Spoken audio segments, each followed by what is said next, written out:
রাসূলুল্লাহ সাল্লাল্লাহু আলাইহি ওয়াসাল্লাম বলেছেন, মুমিন যখন সালাতে থাকে তখন সে তার প্রতিপালকের সাথে নিবৃতে কথা বলে।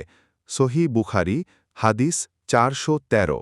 ইসলামের প্রচারে চ্যানেলটি সাবস্ক্রাইব করে রাখুন। রসূলুল্লাহ সাল্লাল্লাহু আলাইহি ওয়াসাল্লাম বলেছেন, তোমাদের প্রত্যেক ব্যক্তির দোয়া কবুল হয়ে থাকে যদি সে তাড়াহুড়ো না করে আর বলে যে, আমি দোয়া করলাম কিন্তু আমার দোয়া তো কবুল হল না। সহিহ বুখারী, হাদিস ৬৩৪০। ইসলামের প্রচারে চ্যানেলটি সাবস্ক্রাইব করে রাখুন। রাসূলুল্লাহ সাল্লাল্লাহু আলাইহি ওয়াসাল্লাম বলেছেন, কেয়ামতের দিন সব নবীর চেয়ে আমার উম্মতের সংখ্যা বেশি হবে এবং আমি প্রথম জান্নাতের দরজা খুলব। সহিহ মুসলিম, হাদিস ১৯৬। ইসলামের প্রচারে চ্যানেলটি সাবস্ক্রাইব করে রাখুন। রাসূলুল্লাহ সাল্লাল্লাহু আলাইহি ওয়াসাল্লাম বলেছেন, বৃষ্টি বর্ষণকালে দোয়া করলে দোয়া কবুল হয়।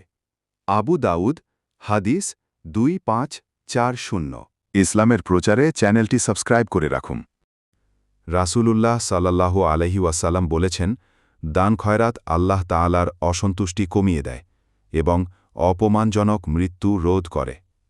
তিরমিজি, হাদিস ৬৬৪। ইসলামের প্রচারে চ্যানেলটি সাবস্ক্রাইব করে রাখুন।